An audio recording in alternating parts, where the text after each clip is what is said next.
Hey, welcome to ET1 Go Sports. I'm Easton Grant, and in this episode, we'll be talking about the NBA playoffs and who the best player in the NBA draft is. In the Eastern Conference Finals, it's the Milwaukee Bucks versus the Toronto Raptors.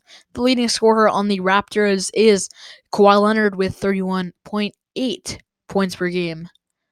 For the Milwaukee Bucks, it's Giannis Antetokounmpo with 27.4. Antetokounmpo is the team leader in three different categories, in two other categories, counting points with rebounds and steals. For rebounds, he has 11.3, and steals he has 1.2. The way that I think this series is going to go is that the Toronto Raptors are going to beat the Milwaukee Bucks 4-2 in the series. The reason that I think that is because the Milwaukee Bucks, beat the Celtics 4-1. Had an easy road to this so far. They played the Celtics, which were not that good. They were kind of falling apart this series, and I could see them falling apart in the future.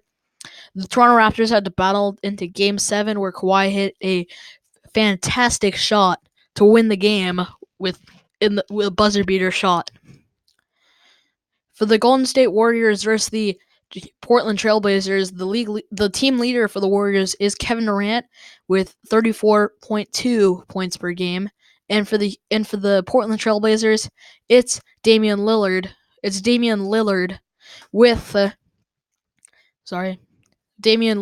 28.4, and CJ McCollum had to carry a lot of the weight in last game versus the Denver Nuggets. In that game, he had 37 points. He went off in that game. Versus the Warriors in his career, he has 18 points, 2.8 assists, and 30% field goal percentage versus the Warriors. Damian Lillard did good in the series. Has done good against the Warriors in the past, averaging 28.3 points per game. In the other night's game, on Sunday night's game, he did not do so well against the Denver Nuggets, where he only had 33 points. So, switching to the next subject, which is who the best player in the NBA draft will be.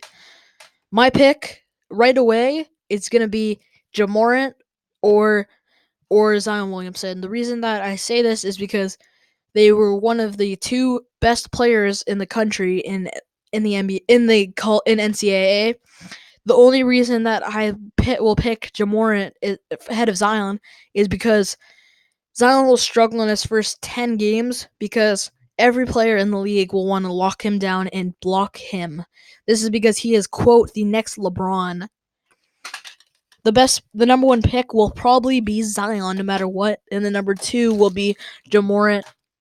The Knicks are going to struggle if they, for some odd reason, decide to trade Zion or their pick for Anthony Davis. This would be a bad move because I can see the pros and the cons to it. The pros would be that they get Anthony Davis and that he could help bring in other free agents.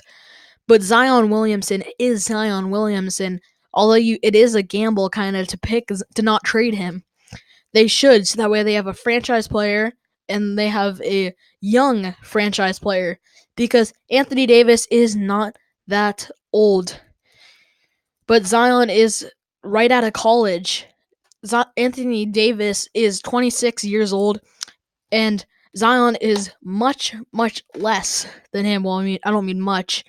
Well, so the best player would have to be Ja Morant out of the number one pick will be Zion, and the number two pick will be Ja Morant. Well, thanks for listening to ET1 Go Sports. As always, I'm Easton Durant. You can listen to us on wherever you get your podcasts and follow us on Instagram and Twitter at ET1 Go Sports. Thank you.